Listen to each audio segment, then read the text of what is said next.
بسم الله الرحمن الرحيم. ألف لام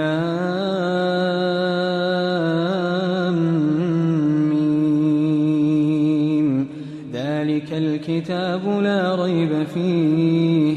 هدى للمتقين الذين يؤمنون بالغيب ويقيمون الصلاة ومما رزقناهم ينفقون والذين يؤمنون بما أنزل إليك وما أنزل من قبلك وبالآخرة هم يوقنون أولئك على هدى من ربهم وأولئك هم المفلحون. إن الذين كفروا سواء عليهم أأنذرتهم أم لم تنذرهم لا يؤمنون. ختم الله على قلوبهم وعلى سمعهم وعلى أبصارهم غشاوة ولهم عذاب عظيم. ومن الناس من يقول آمنا بالله وباليوم الآخر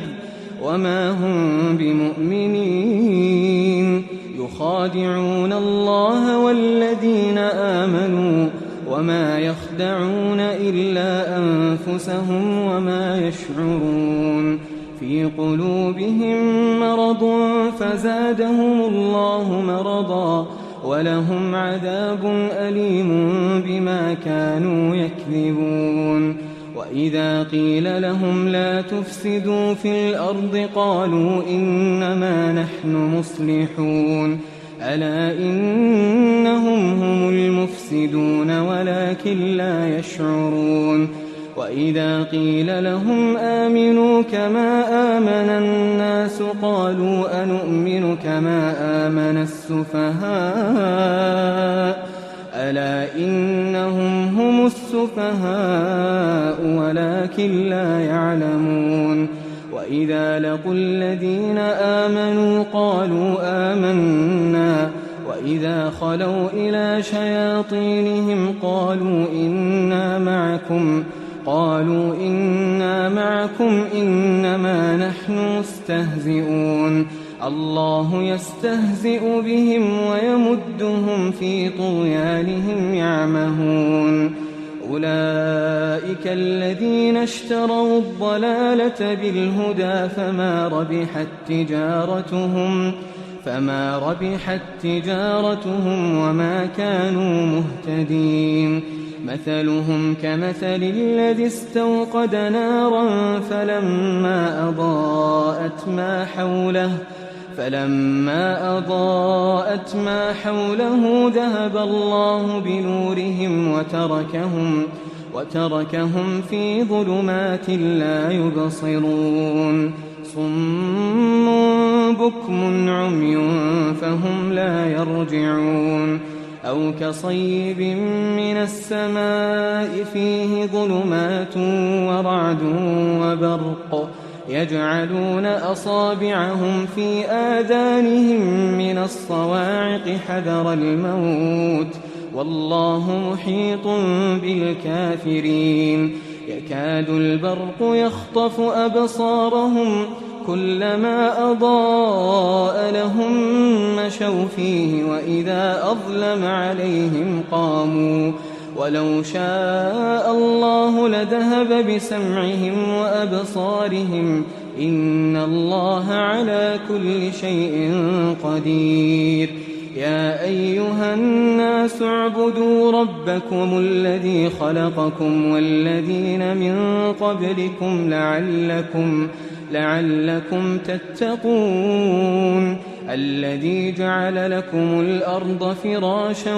والسماء بناء وأنزل من السماء ماء فأخرج به من الثمرات رزقا لكم فلا تجعلوا لله أندادا وأنتم تعلمون. وإن كنتم في ريب مما نزلنا على عبدنا فأتوا بسورة من مثله وادعوا شهداءكم من دون الله إن كنتم صادقين فإن لم تفعلوا ولن تفعلوا فاتقوا النار التي وقودها الناس والحجارة أعدت للكافرين وبشر الذين آمنوا وعملوا الصالحات أن لهم جنات تجري من تحتها الأنهار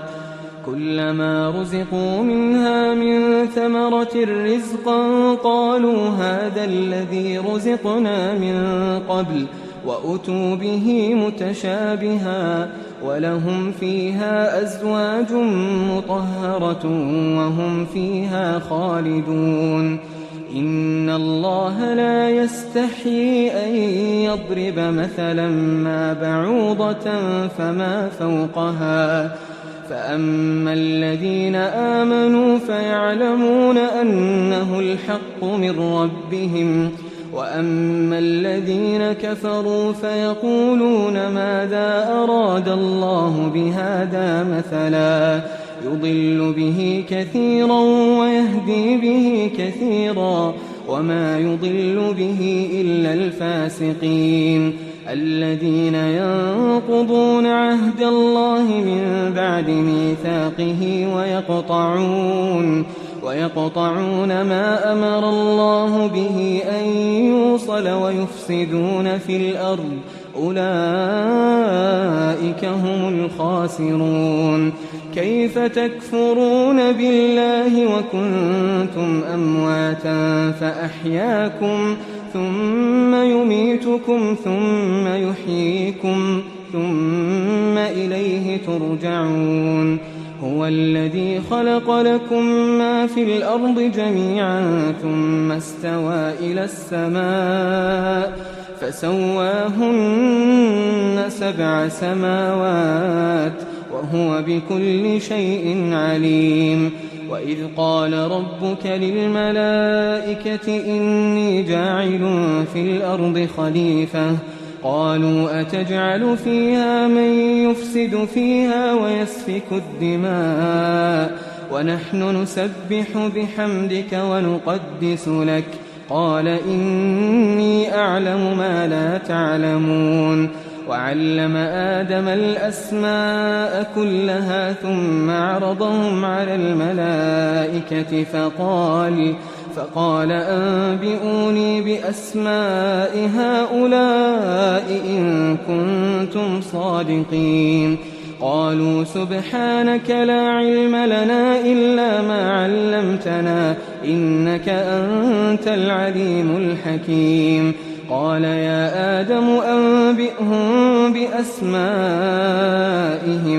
فلما أنبأهم بأسمائهم قال ألم أقل لكم إني أعلم غيب السماوات والأرض وأعلم ما تبدون وما كنتم تكتمون وإذ قلنا للملائكة اسجدوا لآدم فسجدوا إلا إبليس أبى واستكبر وكان من الكافرين وقلنا يا آدم اسكن أنت وزوجك الجنة وكلا منها رغدا حيث شئتما ولا تقربا هذه الشجرة فتكونا من الظالمين فأزلهما الشيطان عنها فأخرجهما مما كانا فيه وقلنا اهبطوا بعضكم لبعض عدو ولكم في الأرض مستقر ومتاع إلى حين فتلقى آدم من ربه كلمات فتاب عليه إنه هو التواب الرحيم قلنا اهبطوا منها جميعا فإما يأتينكم مني هدى فمن تبع هداي فلا خوف عليهم ولا هم يحزنون والذين كفروا وكذبوا بآياتنا أولئك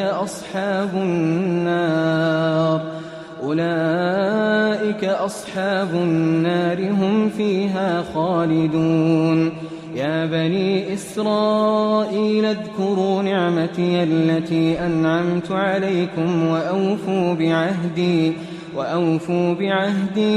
بعهدكم وإياي فارهبون وآمنوا بما أنزلت مصدقا لما معكم ولا تكونوا أول كافر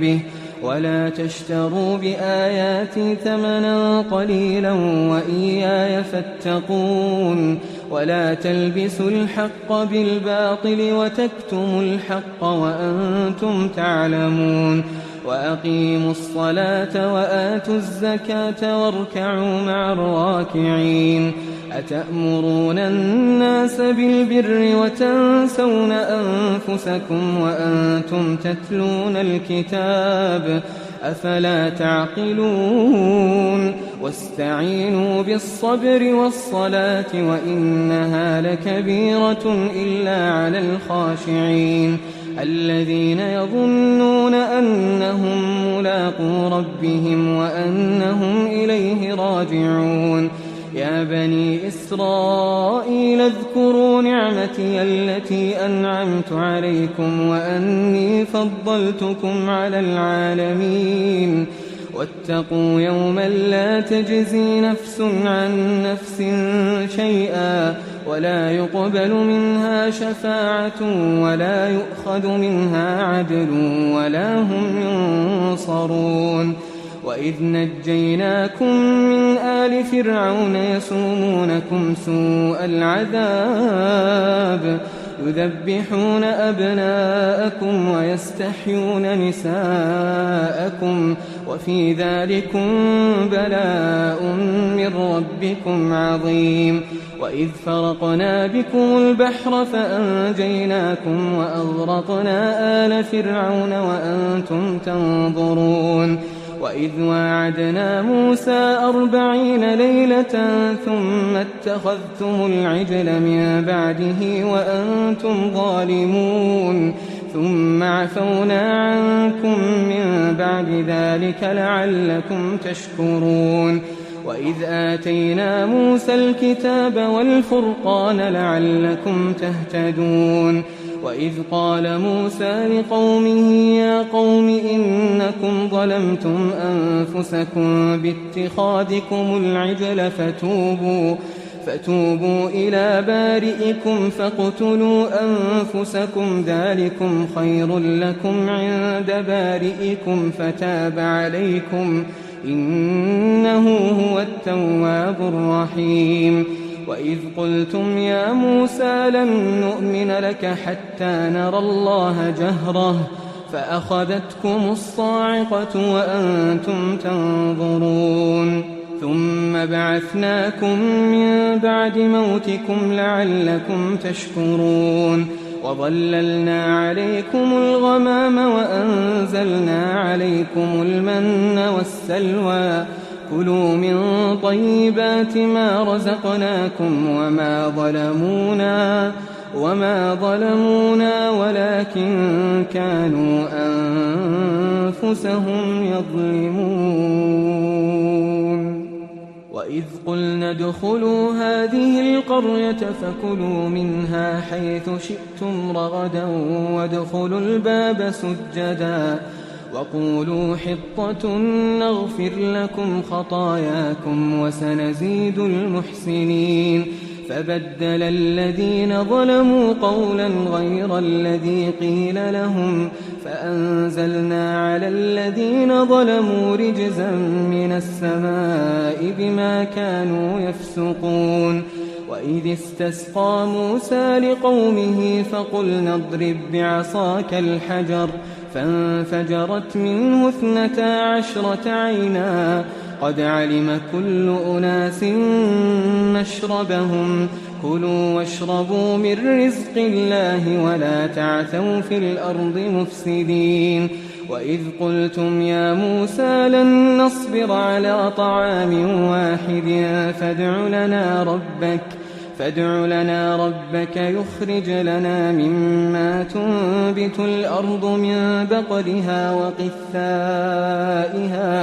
وقثائها وفومها وعدسها وبصلها قال أتستبدلون الذي هو أدنى بالذي هو خير اهبطوا مصرا فإن لكم ما سألتم وضربت عليهم الذلة والمسكنة وباءوا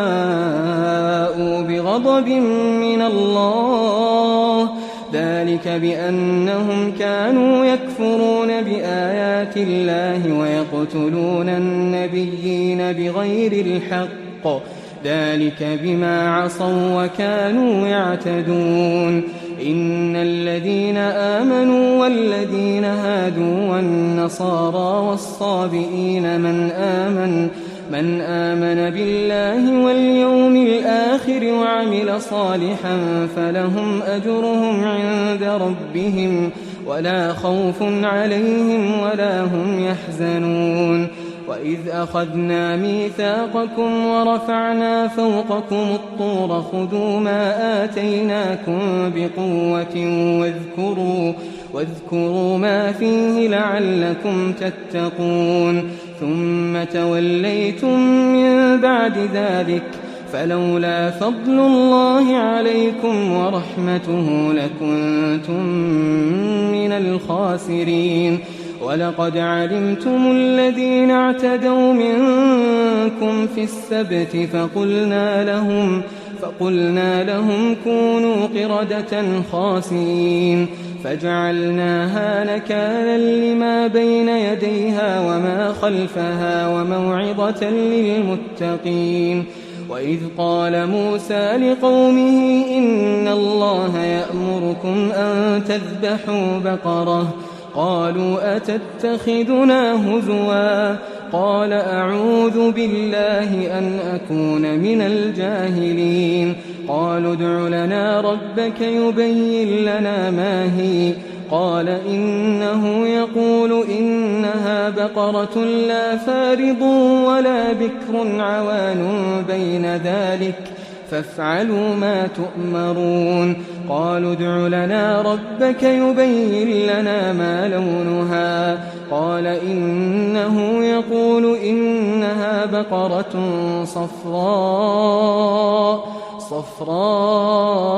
فاقع لونها تسر الناظرين قالوا ادع لنا ربك يبين لنا ما هي إن البقرة شابه علينا وإنا إن شاء الله لمهتدون قال إنه يقول إنها بقرة لا ذلول تثير الأرض ولا تسقي الحرث مسلمة لا شية فيها قالوا الآن جئت بالحق فذبحوها وما كادوا يفعلون وإذ قتلتم نفسا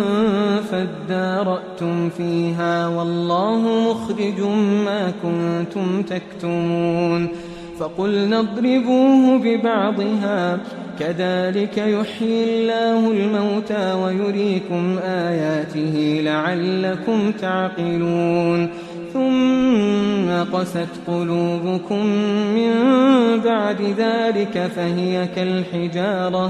فهي كالحجارة أو أشد قسوة وإن من الحجارة لما يتفجر منه الأنهار وإن منها لما يشقق فيخرج منه الماء وإن منها لما يهبط من خشية الله وما الله بغافل عما تعملون أفتطمعون أن يؤمنوا لكم وقد كان فريق منهم يسمعون كلام الله ثم يحرفونه من بعد ما عقلوه وهم يعلمون وإذا لقوا الذين آمنوا قالوا آمنا وإذا خلا بعضهم إلى بعض قالوا أتحدثونهم بما فتح الله عليكم ليحاجوكم به عند ربكم أفلا تعقلون أولا يعلمون أن الله يعلم ما يسرون وما يعلنون ومنهم أميون لا يعلمون الكتاب إلا أماني وإن هم إلا يظنون فويل للذين يكتبون الكتاب بأيديهم ثم يقولون هذا من عند الله ليشتروا به ثمنا قليلا فويل لهم مما كتبت أيديهم وويل لهم مما يكسبون وقالوا لن تمسنا النار إلا أياما معدودة قل أتخذتم عند الله عهدا فلن يخلف الله عهده أم تقولون على الله ما لا تعلمون بلى من كسب سيئة وأحاطت به خطيئته فأولئك أصحاب النار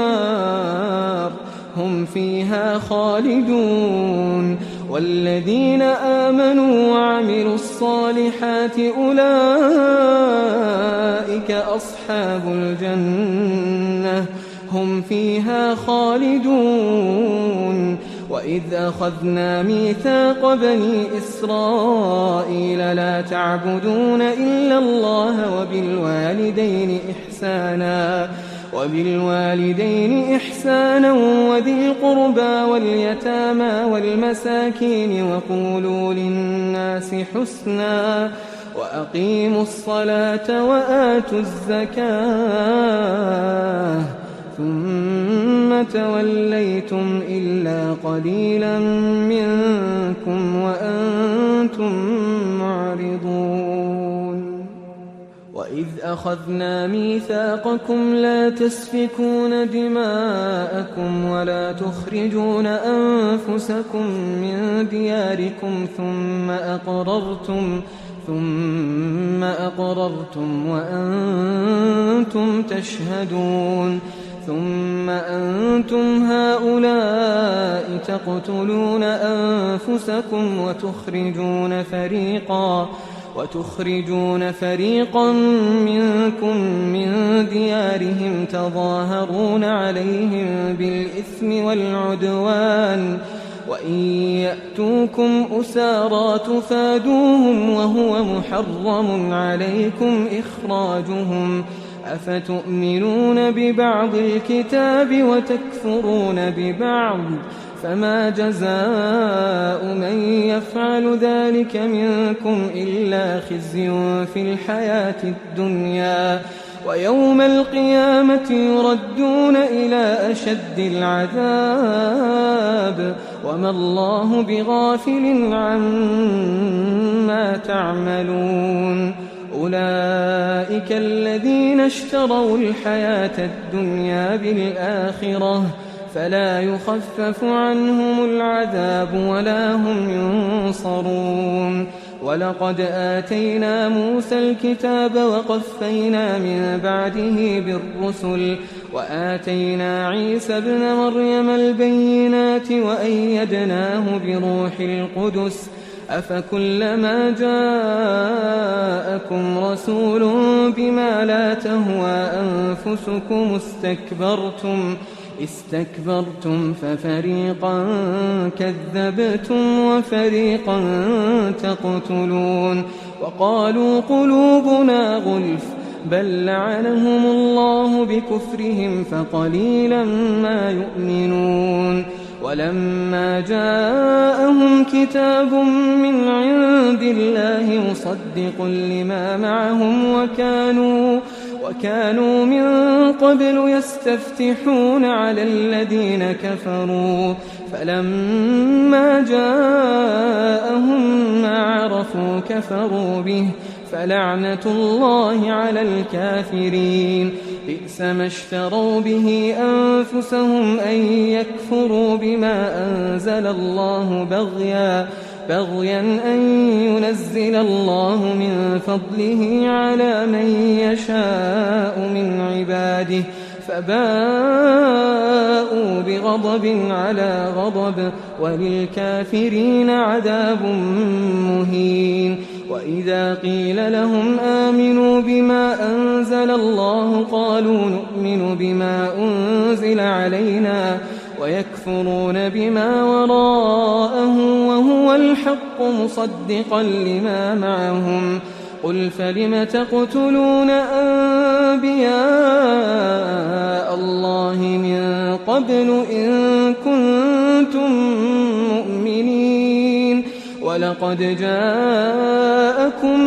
موسى بالبينات ثم اتخذتم العجل من بعده وأنتم ظالمون وإذ أخذنا ميثاقكم ورفعنا فوقكم الطور خذوا ما آتيناكم بقوة واسمعوا قالوا سمعنا وعصينا وأشربوا في قلوبهم العجل بكفرهم قل بئس ما يأمركم به إيمانكم إن كنتم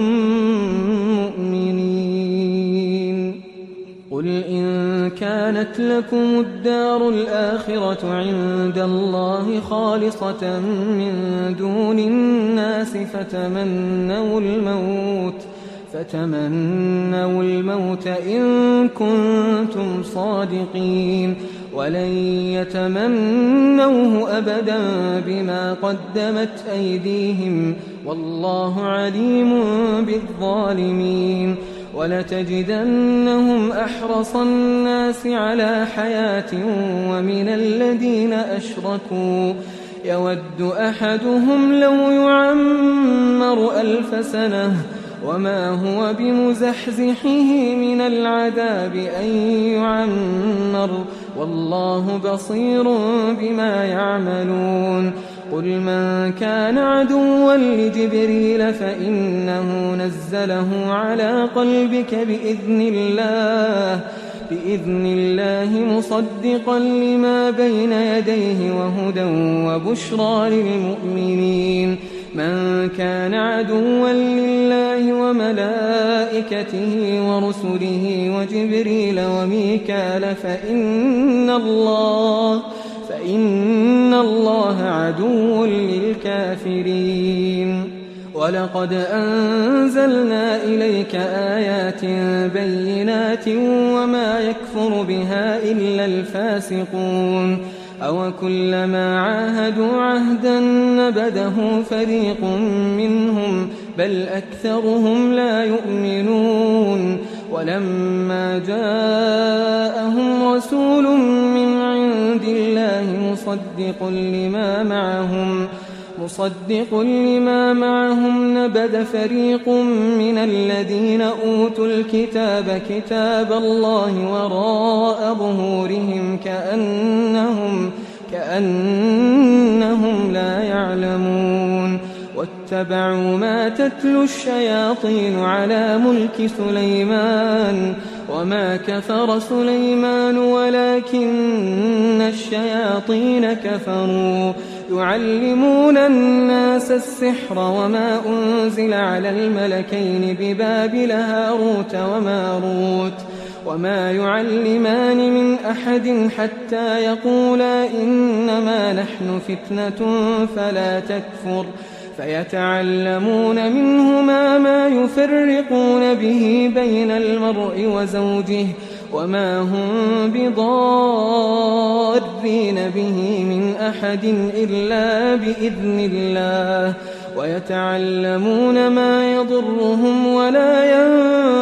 ينفعهم ولقد علموا لمن اشتراه ما له في الآخرة من خلاق ولبئس ما شروا به أنفسهم لو كانوا يعلمون ولو أنهم آمنوا واتقوا لمثوبة من عند الله خير لو كانوا يعلمون يا أيها الذين آمنوا لا تقولوا راعنا وقولوا انظرنا واسمعوا وللكافرين عذاب أليم ما يود الذين كفروا من أهل الكتاب ولا المشركين أن ينزل عليكم من خير من ربكم والله يختص برحمته من يشاء والله ذو الفضل العظيم ما ننسخ من آية أو ننسها نأت بخير منها أو مثلها ألم تعلم أن الله على كل شيء قدير ألم تعلم أن الله له ملك السماوات والأرض وما لكم من دون الله من ولي ولا نصير أم تريدون أن تسألوا رسولكم كما سئل موسى من قبل ومن يتبدل الكفر بالإيمان فقد ضل سواء السبيل ود كثير من أهل الكتاب لو يردونكم من بعد إيمانكم كفارا حسدا من عند أنفسهم من بعد ما تبين لهم الحق فاعفوا واصفحوا حتى يأتي الله بأمره إن الله على كل شيء قدير وأقيموا الصلاة وآتوا الزكاة وما تقدموا لأنفسكم من خير تجدوه عند الله إن الله بما تعملون بصير وقالوا لن يدخل الجنة إلا من كان هودا أو نصارى تلك أمانيهم قل هاتوا برهانكم إن كنتم صادقين بلى من أسلم وجهه لله وهو محسن فله أجره عند ربه ولا خوف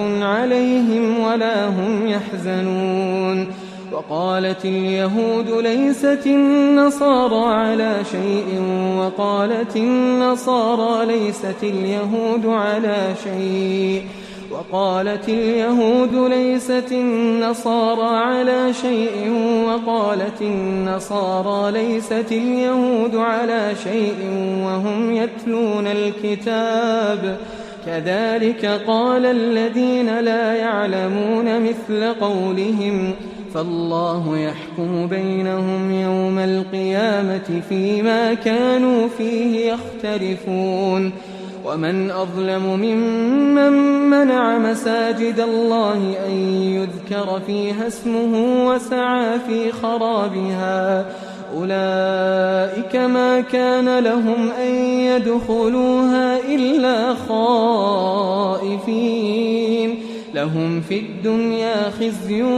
ولهم في الآخرة عذاب عظيم ولله المشرق والمغرب فأينما تولوا فثم وجه الله إن الله واسع عليم وقالوا اتخذ الله ولدا سبحانه بل له ما في السماوات والأرض كل له قانتون بديع السماوات والأرض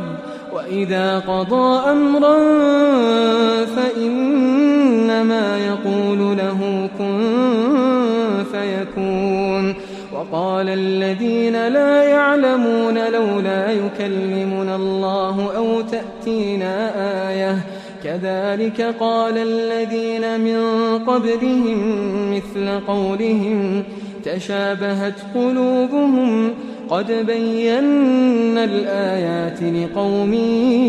يوقنون إنا أرسلناك بالحق بشيرا ونذيرا ولا تسأل عن أصحاب الجحيم ولن ترضى عنك اليهود ولا النصارى حتى تتبع ملتهم قل إن هدى الله هو الهدى ولئن اتبعت أهواءهم بعد الذي جاءك من العلم ما لك من الله من ولي ولا نصير الذين آتيناهم الكتاب يتلونه حق تلاوته أولئك يؤمنون به ومن يكفر به فأولئك هم الخاسرون يا بني إسرائيل اذكروا نعمتي التي أنعمت عليكم وأني فضلتكم على العالمين واتقوا يوما لا تجزي نفس عن نفس شيئا ولا يقبل منها عدل ولا تنفعها شفاعة ولا هم ينصرون وإذ ابتلى إبراهيم ربه بكلمات فأتمهن قال إني جاعلك للناس إماما قال ومن ذريتي قال لا ينال عهد الظالمين وإذ جعلنا البيت مثابة للناس وأمنا واتخذوا من مقام إبراهيم مصلى وعهدنا إلى إبراهيم وإسماعيل أن طهرا بيتي للطائفين والعاكفين والركع السجود وإذ قال إبراهيم رب اجعل هذا بلدا آمنا وارزق أهله من الثمرات من آمن منهم بالله واليوم الآخر قال ومن كفر فأمتعه قليلا ثم أضطره إلى عذاب النار وبئس المصير وإذ يرفع إبراهيم القواعد من البيت وإسماعيل ربنا تقبل منا إنك أنت السميع العليم ربنا واجعلنا مسلمين لك ومن ذريتنا أمة مسلمة لك وأرنا مناسكنا وتب علينا إنك أنت التواب الرحيم ربنا وابعث فيهم رسولا منهم يتلو عليهم آياتك ويعلمهم الكتاب والحكمة ويزكيهم إنك أنت العزيز الحكيم ومن يرغب عن ملة إبراهيم إلا من سفه نفسه ولقد اصطفيناه في الدنيا وإنه في الآخرة لمن الصالحين إذ قال له ربه أسلم قال أسلمت لرب العالمين ووصى بها إبراهيم بنيه ويعقوب يا بني إن الله اصطفى لكم الدين فلا تموتن إلا وأنتم مسلمون أم كنتم شهداء إذ حضر يعقوب الموت إذ قال لبنيه ما تعبدون من بعدي قالوا نعبد إلهك وإله آبائك إبراهيم وإسماعيل وإسحاق إلها واحدا ونحن له مسلمون تلك أمة قد خلت لها ما كسبت ولكم ما كسبتم ولا تسألون عما كانوا يعملون وقالوا كونوا هودا أو نصارى تهتدوا قل بل ملة إبراهيم حنيفا وما كان من المشركين قولوا آمنا بالله وما أنزل إلينا وما أنزل إلى إبراهيم وإسماعيل وإسحاق ويعقوب والأسباط وما أوتي موسى وعيسى وما أوتي النبيون من ربهم لا نفرق بين أحد منهم ونحن له مسلمون فإن آمنوا بمثل ما آمنتم به فقد اهتدوا وإن تولوا فإنما هم في شقاق فسيكفيكهم الله وهو السميع العليم صبغة الله ومن أحسن من الله صبغة ونحن له عابدون قل أتحاجوننا في الله وهو ربنا وربكم ولنا أعمالنا ولكم أعمالكم ونحن له مخلصون أم تقولون إن إبراهيم وإسماعيل وإسحاق ويعقوب والأسباط كانوا هودا أو نصارى قل أأنتم أعلم أم الله ومن أظلم ممن كتم شهادة عنده من الله وما الله بغافل عما تعملون تلك أمة قد خلت لها ما كسبت ولكم ما كسبتم ولا تسألون عما كانوا يعملون سيقول السفهاء من الناس ما ولاهم عن قبلتهم التي كانوا عليها قل لله المشرق والمغرب يهدي من يشاء إلى صراط مستقيم وكذلك جعلناكم أمة وسطا لتكونوا شهداء على الناس ويكون الرسول عليكم شهيدا وما جعلنا القبلة التي كنت عليها إلا لنعلم من يتبع الرسول ممن ينقلب على عقبيه وإن كانت لكبيرة إلا على الذين هدى الله وما كان الله ليضيع إيمانكم إن الله بالناس لرءوف رحيم قد نرى تقلب وجهك في السماء فلنولينك قبلة ترضاها فول وجهك شطر المسجد الحرام وحيث ما كنتم فولوا وجوهكم شطره وإن الذين أوتوا الكتاب ليعلمون أنه الحق من ربهم وما الله بغافل عما يعملون ولئن أتيت الذين أوتوا الكتاب بكل آية ما تبعوا قبلتك وما أنت بتابع قبلتهم وما بعضهم بتابع قبلة بعض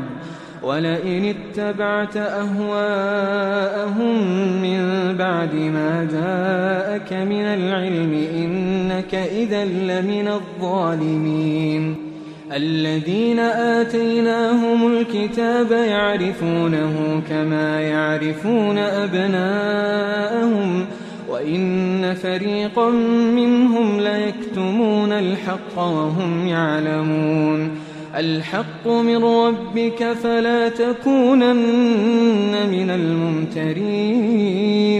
ولكل وجهة هو موليها فاستبقوا الخيرات أينما تكونوا يأت بكم الله جميعا إن الله على كل شيء قدير ومن حيث خرجت فول وجهك شطر المسجد الحرام وإنه للحق من ربك وما الله بغافل عما تعملون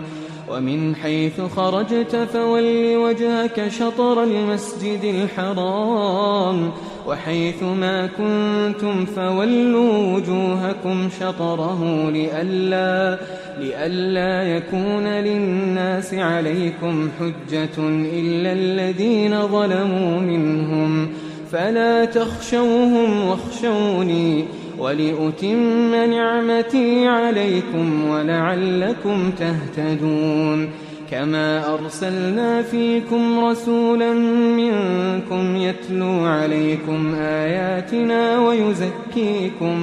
ويزكيكم ويعلمكم الكتاب والحكمة ويعلمكم ما لم تكونوا تعلمون فاذكروني أذكركم واشكروا لي ولا تكفرون يا أيها الذين آمنوا استعينوا بالصبر والصلاة إن الله مع الصابرين ولا تقولوا لمن يقتل في سبيل الله أموات بل أحياء ولكن لا تشعرون ولنبلونكم بشيء من الخوف والجوع ونقص من الأموال والأنفس والثمرات وبشر الصابرين الذين إذا أصابتهم مصيبة قالوا إنا لله وإنا إليه راجعون أولئك عليهم صلوات من ربهم ورحمة وأولئك هم المهتدون إن الصفا والمروة من شعائر الله فمن حج البيت أو اعتمر فلا جناح عليه أن يطوف بهما ومن تطوع خيرا فإن الله شاكر عليم إن الذين يكتمون ما أنزلنا من البينات والهدى من بعد ما بيناه للناس في الكتاب أولئك يلعنهم الله ويلعنهم اللاعنون إلا الذين تابوا وأصلحوا وبينوا فأولئك أتوب عليهم وأنا التواب الرحيم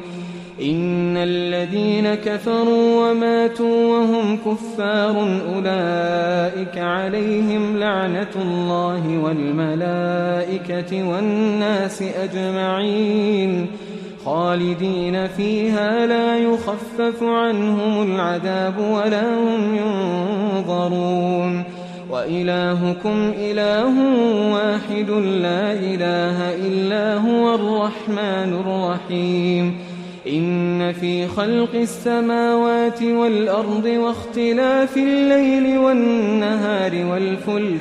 والفلك التي تجري في البحر بما ينفع الناس وما أنزل الله من السماء من ماء فأحيا به الأرض بعد موتها وبث فيها من كل دابة وتصريف الرياح والسحاب المسخر بين السماء والأرض لآيات لقوم يعقلون ومن الناس من يتخذ من دون الله أندادا يحبونهم كحب الله والذين آمنوا أشد حبا لله ولو يرى الذين ظلموا إذ يرون العذاب أن القوة لله جميعا وأن الله شديد العذاب إذ تبرأ الذين اتبعوا من الذين اتبعوا ورأوا العذاب وتقطعت بهم الأسباب وقال الذين اتبعوا لو أن لنا كرة فنتبرأ منهم كما تبرأوا منا كذلك يريهم الله أعمالهم حسرات عليهم وما هم بخارجين من النار يا أيها الناس كلوا مما في الأرض حلالا طيبا ولا تتبعوا خطوات الشيطان إنه لكم عدو مبين إنما يأمركم بالسوء والفحشاء وأن تقولوا على الله ما لا تعلمون وإذا قيل لهم اتبعوا ما أنزل الله قالوا بل نتبع ما ألفينا عليه آباءنا أولو كان آباؤهم لا يعقلون شيئا ولا يهتدون ومثل الذين كفروا كمثل الذي ينعق بما لا يسمع إلا دعاء ونداء صم بكم عمي فهم لا يعقلون يا أيها الذين آمنوا كلوا من طيبات ما رزقناكم واشكروا لله إن كنتم إياه تعبدون إنما حرم عليكم الميتة والدم ولحم الخنزير وما أهل به لغير الله فمن اضطر غير باغ ولا عاد فلا إثم عليه إن الله غفور رحيم إن الذين يكتمون ما أنزل الله من الكتاب ويشترون به ثمنا قليلا أولئك ما يأكلون في بطونهم إلا النار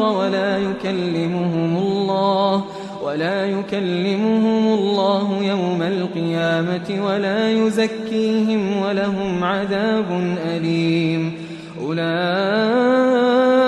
الذين اشتروا الضلالة بالهدى والعذاب بالمغفرة فما أصبرهم على النار ذلك بأن الله نزل الكتاب بالحق وإن الذين اختلفوا في الكتاب لفي شقاق بعيد ليس البر أن تولوا وجوهكم قبل المشرق والمغرب ولكن البر من آمن بالله واليوم الآخر والملائكة والكتاب والنبيين وآتى المال على حبه ذوي القربى واليتامى والمساكين وابن السبيل والسائلين وفي الرقاب وأقام الصلاة وآتى الزكاة والموفون بعهدهم إذا عاهدوا والصابرين في البأساء والضراء وحين البأس أولئك الذين صدقوا وأولئك هم المتقون يا أيها الذين آمنوا كتب عليكم القصاص في القتلى الحر بالحر والعبد بالعبد والأنثى بالأنثى فمن عفي له من أخيه شيء فاتباع بالمعروف وأداء إليه بإحسان ذلك تخفيف من ربكم ورحمة فمن اعتدى بعد ذلك فله عذاب أليم. ولكم في القصاص حياة يا أولي الألباب لعلكم تتقون. كتب عليكم إذا حضر أحدكم الموت إن ترك خيرا الوصية للوالدين والأقربين بالمعروف حقا على المتقين. فمن بدله بعدما سمعه فإنما إثمه على الذين يبدلونه إن الله سميع عليم. فمن خاف من موص جنفا أو إثما فأصلح بينهم فلا إثم عليه إن الله غفور رحيم. يا أيها الذين آمنوا كتب عليكم الصيام كما كتب على الذين من قبلكم لعلكم تتقون أياما معدودات. فمن كان منكم مريضا أو على سفر فعدة من أيام أخر.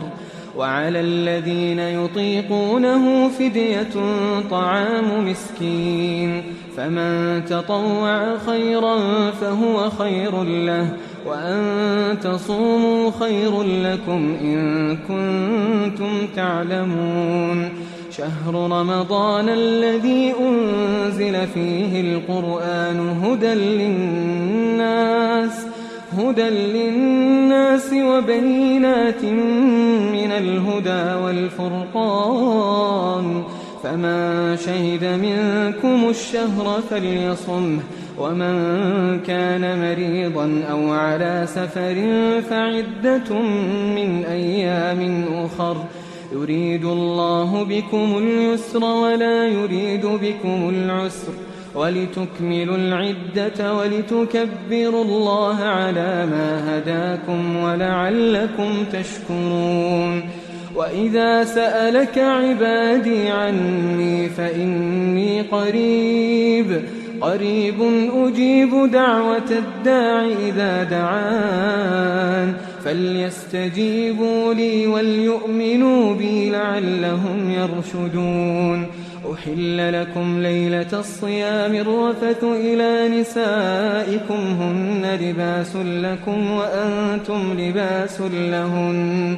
علم الله أنكم كنتم تختانون أنفسكم فتاب عليكم وعفى عنكم فالآن باشروهن وابتغوا ما كتب الله لكم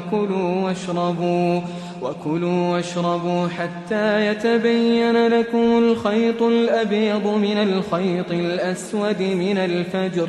ثم أتموا الصيام إلى الليل ولا تباشروهن وأنتم عاكفون في المساجد تلك حدود الله فلا تقربوها كذلك يبين الله آياته للناس لعلهم يتقون. ولا تأكلوا أموالكم بينكم بالباطل وتدلوا بها إلى الحكام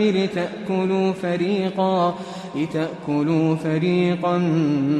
من أموال الناس بالإثم وأنتم تعلمون. يسألونك عن الأهلة قل هي مواقيت للناس والحج وليس البر بأن تأتوا البيوت من ظهورها ولكن البر من اتقى وأتوا البيوت من أبوابها واتقوا الله لعلكم تفلحون. وقاتلوا في سبيل الله الذين يقاتلونكم ولا تعتدوا إن الله لا يحب المعتدين. وَاقْتُلُوهُمْ حَيْثُ ثَقِفْتُمُوهُمْ وَأَخْرِجُوهُمْ مِنْ حَيْثُ أَخْرَجُوكُمْ وَالْفِتْنَةُ أَشَدُّ مِنَ الْقَتْلِ وَلَا تُقَاتِلُوهُمْ عِندَ الْمَسْجِدِ الْحَرَامِ حَتَّى يُقَاتِلُوكُمْ فِيهِ فإن قاتلوكم فاقتلوهم كذلك جزاء الكافرين فإن انتهوا فإن الله غفور رحيم وقاتلوهم حتى لا تكون فتنة ويكون الدين لله فإن انتهوا فلا عدوان إلا على الظالمين الشهر الحرام بالشهر الحرام والحرمات قصاص فمن اعتدى عليكم فاعتدوا عليه بمثل ما اعتدى عليكم واتقوا الله واعلموا أن الله مع المتقين وأنفقوا في سبيل الله ولا تلقوا بأيديكم إلى التهلكة وأحسنوا إن الله يحب المحسنين وأتموا الحج والعمرة لله فإن أحصرتم فما استيسر من الهدي ولا تحلقوا رؤوسكم حتى يبلغ الهدي محله فمن كان منكم مريضا أو به أذى من رأسه ففدية من صيام أو صدقة أو نسك فإذا أمنتم فمن تمتع بالعمرة إلى الحج فما استيسر من الهدي فمن لم يجد فصيام 3 أيام في الحج و7 إذا رجعتم تلك 10 كاملة ذلك لمن لم يكن أهله حاضر المسجد الحرام واتقوا الله واعلموا أن الله شديد العقاب الحج أشهر معلومات فمن فرض فيهن الحج فلا رفث ولا فسوق ولا جدال في الحج وما تفعلوا من خير يعلمه الله وتزودوا فإن خير الزاد التقوى واتقون يا أولي الألباب ليس عليكم جناح أن تبتغوا فضلا من ربكم فإذا أفضتم من عرفات فاذكروا الله عند المشعر الحرام واذكروه كما هداكم وإن كنتم من قبله لمن الضالين ثم أفيضوا من حيث أفاض الناس واستغفروا الله إن الله غفور رحيم فإذا قضيتم مناسككم فاذكروا الله كذكركم آباءكم أو أشد ذكرا فمن الناس من يقول ربنا آتنا في الدنيا وما له في الآخرة من خلاق ومنهم من يقول ربنا آتنا في الدنيا حسنة وفي الآخرة حسنة وقنا عذاب النار أولئك لهم نصيب مما كسبوا والله سريع الحساب واذكروا الله في أيام معدودات فمن تعجل في يومين فلا إثم عليه ومن تأخر فلا إثم عليه لمن اتقى واتقوا الله واعلموا أنكم إليه تحشرون ومن الناس من يعجبك قوله في الحياة الدنيا ويشهد الله على ما في قلبه وهو ألد الخصام وإذا تولى سعى في الأرض ليفسد فيها ويهلك الحرث والنسل والله لا يحب الفساد وإذا قيل له اتق الله أخذته العزة بالإثم فحسبه جهنم ولبئس المهاد ومن الناس من يشري نفسه ابتغاء مرضات الله والله رؤوف بالعباد يا أيها الذين آمنوا ادخلوا في السلم كافة كافة ولا تتبعوا خطوات الشيطان إنه لكم عدو مبين فإن زللتم من بعد ما جاءتكم البينات فاعلموا أن الله عزيز حكيم هل ينظرون إلا أن يأتيهم الله في ظلل من الغمام والملائكة وقضي الأمر وإلى الله ترجع الأمور سل بني إسرائيل كم آتيناهم من آية بينة ومن يبدل نعمة الله من بعد ما جاءته فإن الله شديد العقاب زين للذين كفروا الحياة الدنيا ويسخرون من الذين آمنوا والذين اتقوا فوقهم يوم القيامة والله يرزق من يشاء بغير حساب كان الناس أمة واحدة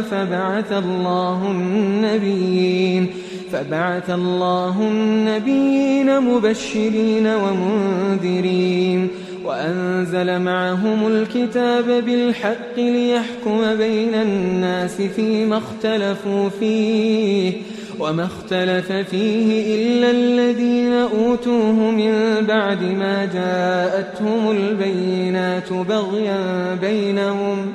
فهدى الله الذين آمنوا لما اختلفوا فيه من الحق بإذنه والله يهدي من يشاء إلى صراط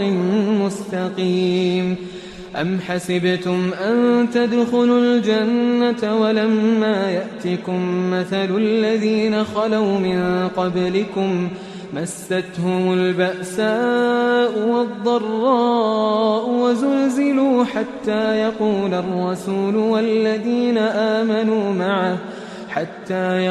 الرسول والذين آمنوا معه متى نصر الله ألا إن نصر الله قريب يسألونك ماذا ينفقون قل ما أنفقتم من خير فللوالدين والأقربين واليتامى والمساكين وابن السبيل وما تفعلوا من خير فإن الله به عليم كتب عليكم القتال وهو كره لكم وعسى أن تكرهوا شيئا وهو خير لكم وعسى أن تحبوا شيئا وهو شر لكم والله يعلم وأنتم لا تعلمون يسألونك عن الشهر الحرام قتال فيه قل قتال فيه كبير وصد عن سبيل الله وكفر به والمسجد الحرام وإخراج أهله منه أكبر عند الله والفتنة أكبر من القتل ولا يزالون يقاتلونكم حتى يردوكم عن دينكم إن استطاعوا ومن يرتدد منكم عن دينه فيمت وهو كافر فأولئك حبطت أعمالهم في الدنيا والآخرة وأولئك أصحاب النار هم فيها خالدون إن الذين آمنوا والذين هاجروا وجاهدوا في سبيل الله أولئك يرجون رحمة الله والله غفور رحيم يسألونك عن الخمر والميسر قل فيهما إثم كبير ومنافع للناس وإثمهما أكبر من نفعهما ويسألونك ماذا ينفقون قل العفو كذلك يبين الله لكم الآيات لعلكم تتفكرون في الدنيا والآخرة ويسألونك عن اليتامى قل إصلاح لهم خير وإن تخالطوهم فإخوانكم والله يعلم المفسد من المصلح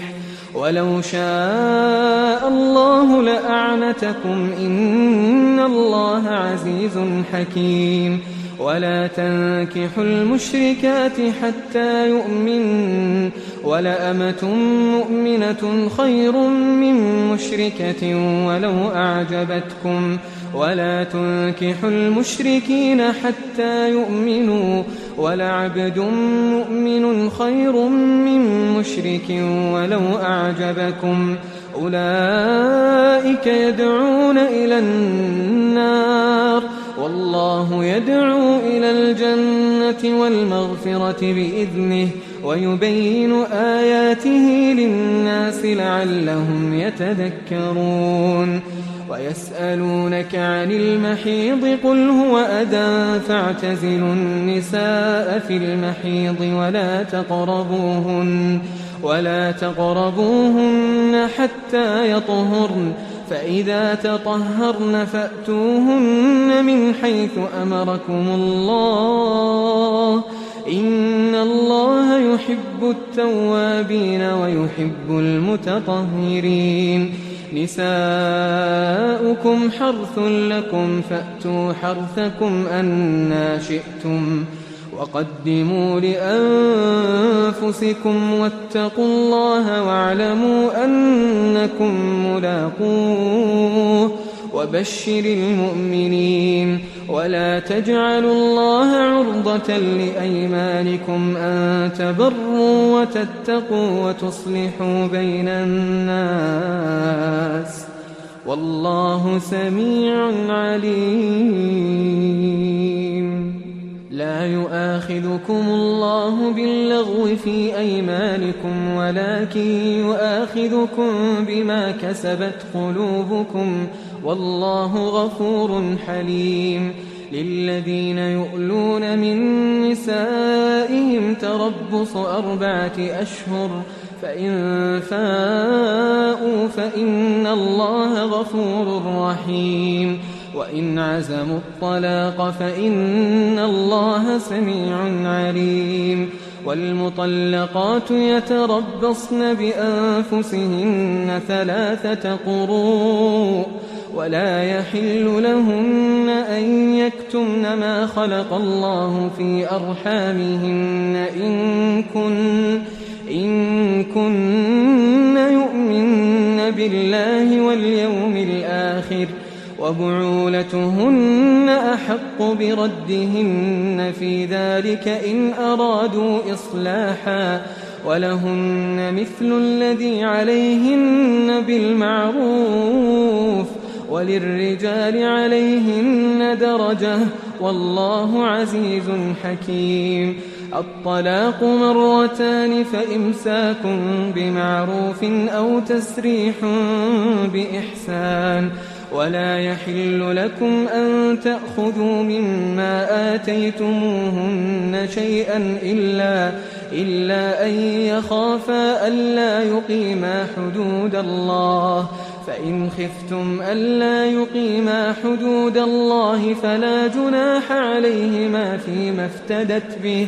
تلك حدود الله فلا تعتدوها ومن يتعد حدود الله فأولئك هم الظالمون فإن طلقها فلا تحل له من بعد حتى تنكح زوجا غيره فإن طلقها فلا جناح عليهما أن يتراجعا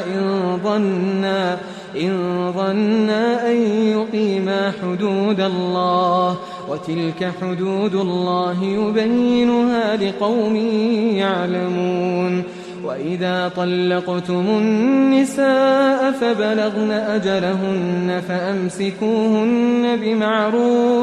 فأمسكوهن بمعروف أو سرحوهن بمعروف ولا تمسكوهن ضرارا لتعتدوا ومن يفعل ذلك فقد ظلم نفسه ولا تتخذوا آيات الله هزوا واذكروا نعمة الله عليكم وما أنزل عليكم من الكتاب والحكمة يعظكم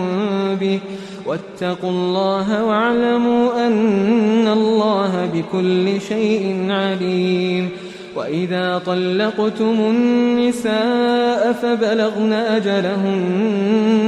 فبلغن أجلهن فلا تعضلوهن أن ينكحن أزواجهن إذا تراضوا بينهم بالمعروف ذلك يوعظ به من كان منكم يؤمن بالله واليوم الآخر ذلكم أزكى لكم وأطهر والله يعلم وأنتم لا تعلمون. والوالدات يرضعن أولادهن حولين كاملين لمن أراد أن يتم الرضاعة وعلى المولود له رزقهن وكسوتهن بالمعروف لا تكلف نفس إلا وسعها لا تضار والدة بولدها ولا مولود له بولده وعلى الوارث مثل ذلك فإن أرادا فصالا عن تراض منهما وتشاور فلا جناح عليهما. وإن أردتم أن تسترضعوا أولادكم فلا جناح عليكم إذا سلمتم ما آتيتم بالمعروف واتقوا الله واعلموا أن الله بما تعملون بصير. والذين يتوفون منكم ويذرون أزواجا يتربصن بأنفسهن 4 أشهر وعشرا فإذا بلغن أجلهن فلا جناح عليكم فيما فعلن في أنفسهن بالمعروف والله بما تعملون خبير. ولا جناح عليكم فيما عرضتم به من خطبة النساء أو أكننتم في أنفسكم علم الله أنكم ستذكرونهن ولكن لا تواعدوهن سرا إلا أن تقولوا قولا معروفا ولا تعزموا عقدة النكاح حتى يبلغ الكتاب أجله واعلموا أن الله يعلم ما في أنفسكم فاحذروه واعلموا أن الله غفور حليم. لا جناح عليكم إن طلقتم النساء ما لم تمسوهن أو تفرضوا لهن فريضة ومتعوهن على الموسع قدره وعلى المقتر قدره متاعا بالمعروف حقا على المحسنين. وإن طلقتموهن من قبل أن تمسوهن وقد فرضتم لهن فريضة فنصف ما فرضتم إلا أن يعفون أو يعفو الذي بيده عقدة النكاح وأن تعفوا أقرب للتقوى ولا تنسوا الفضل بينكم إن الله بما تعملون بصير. حافظوا على الصلوات والصلاة الوسطى وقوموا لله قانتين. فإن خفتم فرجالا أو ركبانا فإذا أمنتم فاذكروا الله كما علمكم ما لم تكونوا تعلمون. والذين يتوفون منكم ويذرون أزواجا وصية لأزواجهم متاعا إلى الحول غير إخراج، فإن خرجن فلا جناح عليكم فيما فعلن في أنفسهن من معروف، والله عزيز حكيم. وللمطلقات متاع بالمعروف حقا على المتقين، كذلك يبين الله لكم آياته لعلكم تعقلون. ألم تر إلى الذين خرجوا من ديارهم وهم ألوف حذر الموت فقال لهم الله موتوا ثم أحياهم، إن الله لذو فضل على الناس ولكن أكثر الناس لا يشكرون. وقاتلوا في سبيل الله واعلموا أن الله سميع عليم. من ذا الذي يقرض الله قرضا حسنا فيضاعفه له أضعافا كثيرة، والله يقبض ويبسط وإليه ترجعون. ألم تر إلى الملأ من بني إسرائيل من بعد موسى إذ قالوا لنبي له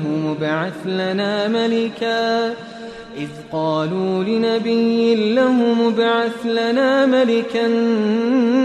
نقاتل في سبيل الله، قال هل عسيتم إن كتب عليكم القتال ألا تقاتلوا؟ قالوا وما لنا ألا نقاتل في سبيل الله وقد أخرجنا من ديارنا وأبنائنا، فلما كتب عليهم القتال تولوا إلا قليلا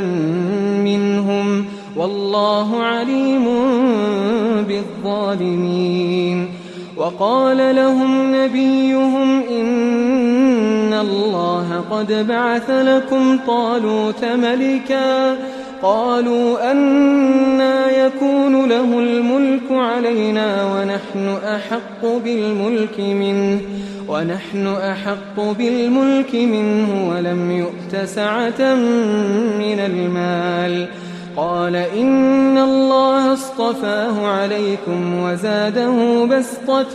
في العلم والجسم، والله يؤتي ملكه من يشاء والله واسع عليم. وقال لهم نبيهم إن آية ملكه أن يأتيكم التابوت فيه سكينة من ربكم وبقية مما ترك آل موسى وآل هارون تحمله الملائكة، إن في ذلك لآية لكم إن كنتم مؤمنين. فلما فصل طالوت بالجنود قال إن الله مبتليكم بنهر، فمن شرب منه فليس مني ومن لم يطعمه فإنه مني إلا من اغترف غرفة بيده، فشربوا منه إلا قليلا منهم. فلما جاوزه هو والذين آمنوا معه قالوا لا طاقة لنا اليوم بجالوت وجنوده. قال الذين يظنون أنهم ملاقو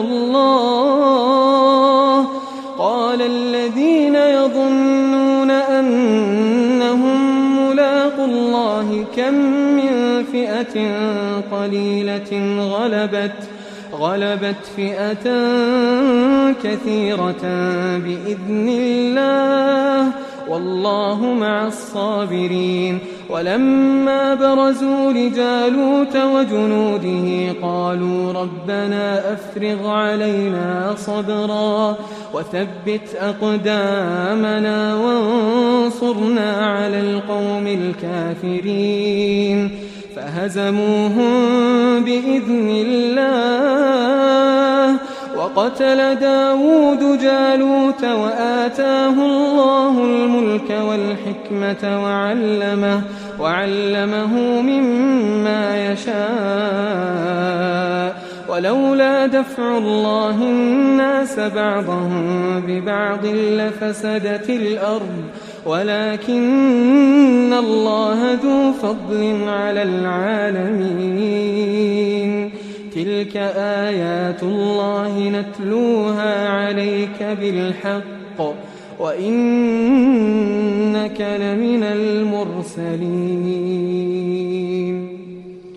تلك الرسل فضلنا بعضهم على بعض منهم من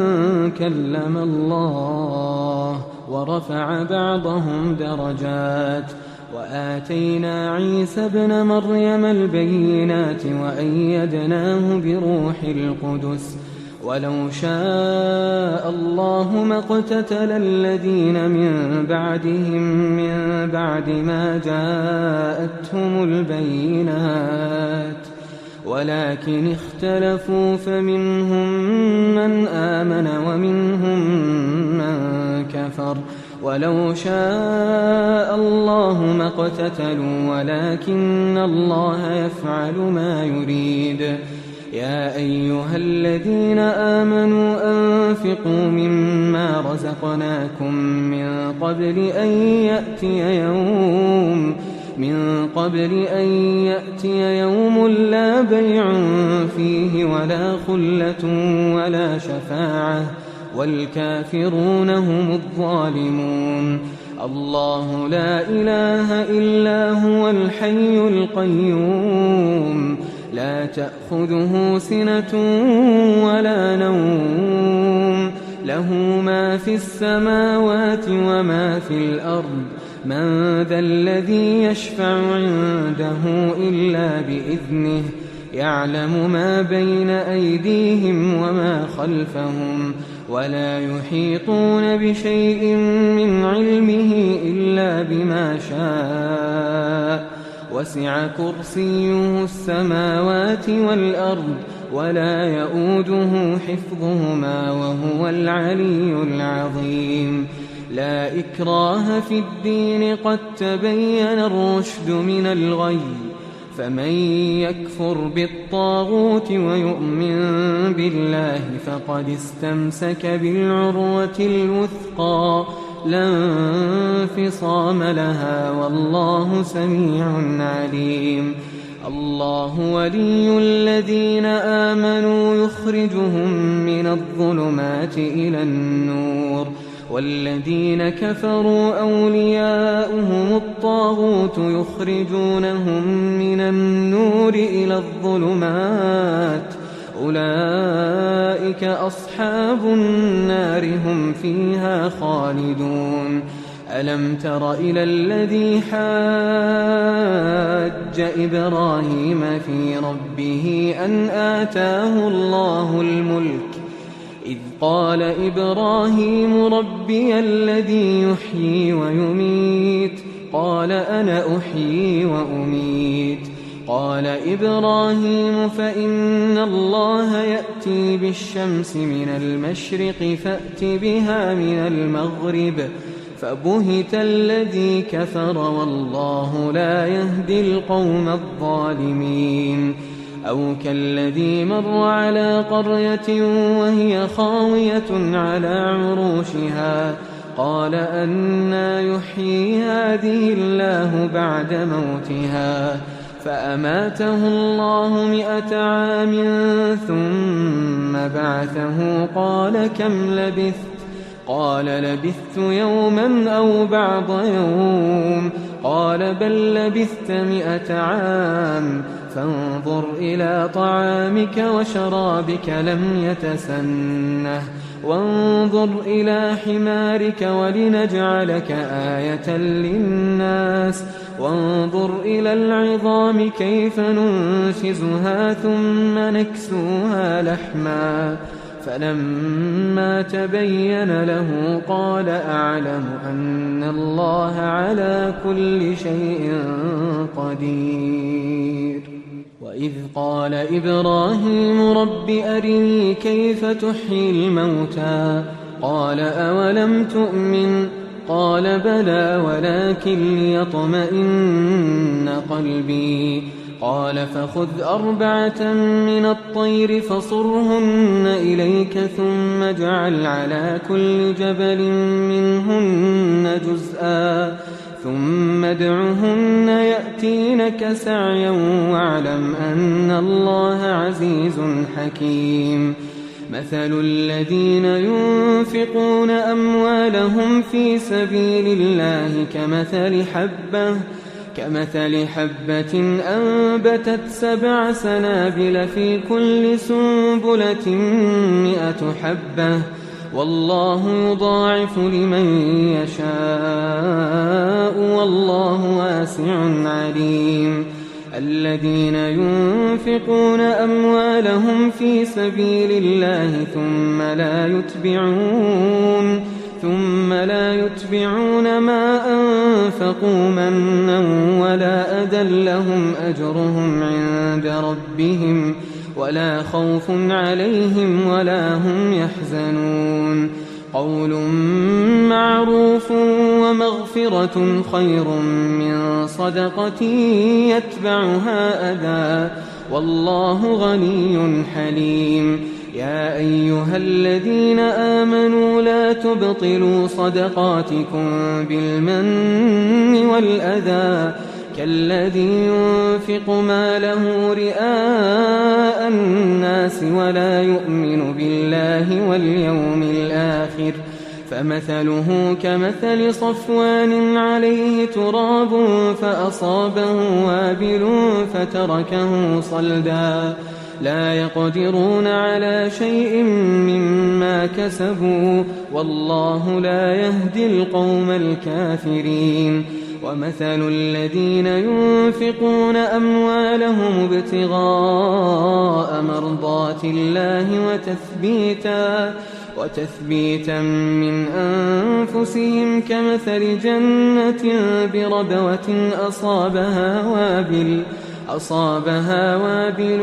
فآتت أكلها ضعفين فإن لم يصبها وابل فطل والله بما تعملون بصير. أيود أحدكم أن تكون له جنة من نخيل وأعناب تجري من تحتها الأنهار له فيها من كل الثمرات وأصابه الكبر وله ذرية ضعفاء فأصابها إعصار فيه نار فاحترقت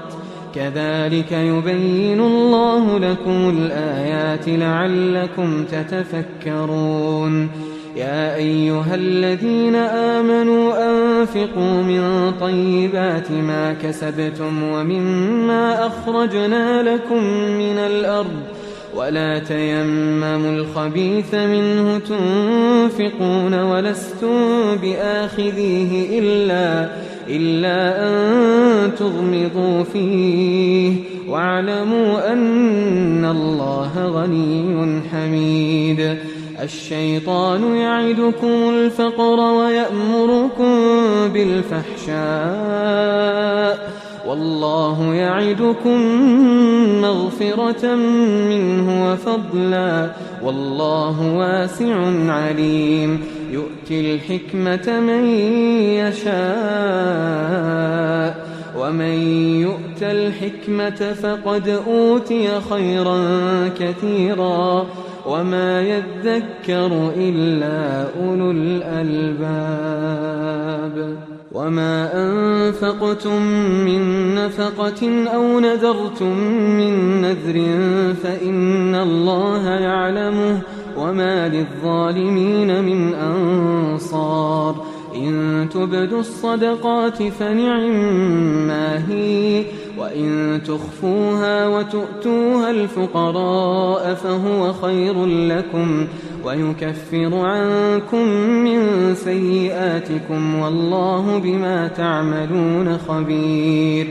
ليس عليك هداهم ولكن الله يهدي من يشاء وما تنفقوا من خير فلأنفسكم وما تنفقون إلا ابتغاء وجه الله وما تنفقوا من خير يوفى إليكم وأنتم لا تظلمون للفقراء الذين أحصروا في سبيل الله لا يستطيعون ضربا في الأرض يحسبهم الجاهل أغنياء من التعفف تعرفهم بسيماهم لا يسألون الناس إلحافا وما تنفقوا من خير فإن الله به عليم الذين ينفقون أموالهم بالليل والنهار سرا وعلانية فلهم أجرهم عند ربهم ولا خوف عليهم ولا هم يحزنون الذين يأكلون الربا لا يقومون إلا كما يقوم الذي يتخبطه الشيطان من المس ذلك بأنهم قالوا إنما البيع مثل الربا وأحل الله البيع وحرم الربا فمن جاءه موعظة من ربه فانتهى فله ما سلف وأمره إلى الله ومن عاد فأولئك أصحاب النار هم فيها خالدون يمحق الله الربا ويربي الصدقات والله لا يحب كل كفار أثيم إن الذين آمنوا وعملوا الصالحات وأقاموا الصلاة وآتوا الزكاة لهم أجرهم عند ربهم ولا خوف عليهم ولا هم يحزنون يا أيها الذين آمنوا اتقوا الله وذروا ما بقي من الربا إن كنتم مؤمنين فإن لم تفعلوا فأذنوا بحرب من الله ورسوله وإن تبتم فلكم رؤوس أموالكم لا تظلمون ولا تظلمون وإن كان ذو عسرة فنظرة إلى ميسرة وأن تصدقوا خير لكم إن كنتم تعلمون واتقوا يوما ترجعون فيه إلى الله ثم توفى كل نفس ما كسبت وهم لا يظلمون يا أيها الذين آمنوا إذا تداينتم بدين إلى أجل مسمى فاكتبوه وليكتب بينكم كاتب بالعدل ولا يأب كاتب أن يكتب كما علمه الله فليكتب وليملل الذي عليه الحق وليتق الله ربه ولا يبخس منه شيئا فإن كان الذي عليه الحق سفيها أو ضعيفا أو لا يستطيع أن يمل هو فليملل وليه بالعدل واستشهدوا شهيدين من رجالكم فإن لم يكونا رجلين فرجل وامرأتان ممن ترضون من الشهداء أن تضل إحداهما فتذكر إحداهما الأخرى ولا يأبى الشهداء إذا ما دعوا ولا تسأموا أن تكتبوه صغيرا أو كبيرا إلى أجله ذلكم أقسط عند الله وأقوم للشهادة وأدنى ألا ترتابوا إلا أن تكون تجارة حاضرة تديرونها بينكم فليس عليكم جناح ألا تكتبوها وأشهدوا إذا تبايعتم ولا يضار كاتب ولا شهيد وإن تفعلوا فإنه فسوق بكم واتقوا الله ويعلمكم الله والله بكل شيء عليم وإن كنتم على سفر ولم تجدوا كاتبا فرهان مقبوضة فإن أمن بعضكم بعضا فليؤد الذي اؤتمن أمانته وليتق الله ربه ولا تكتموا الشهادة ومن يكتمها فإنه آثم قلبه والله بما تعملون عليم لله ما في السماوات وما في الأرض وإن تبدوا ما في أنفسكم أو تخفوه يحاسبكم به الله فيغفر لمن يشاء ويعذب من يشاء والله على كل شيء قدير آمن الرسول بما أنزل إليه من ربه والمؤمنون كل آمن بالله وملائكته وكتبه ورسله لا نفرق بين أحد من رسله وقالوا سمعنا وأطعنا غفرانك ربنا وإليك المصير لا يكلف الله نفسا إلا وسعها لها ما كسبت وعليها ما اكتسبت ربنا لا تؤاخذنا إن نسينا أو أخطأنا ربنا ولا تحمل علينا إصرا كما حملته على الذين من قبلنا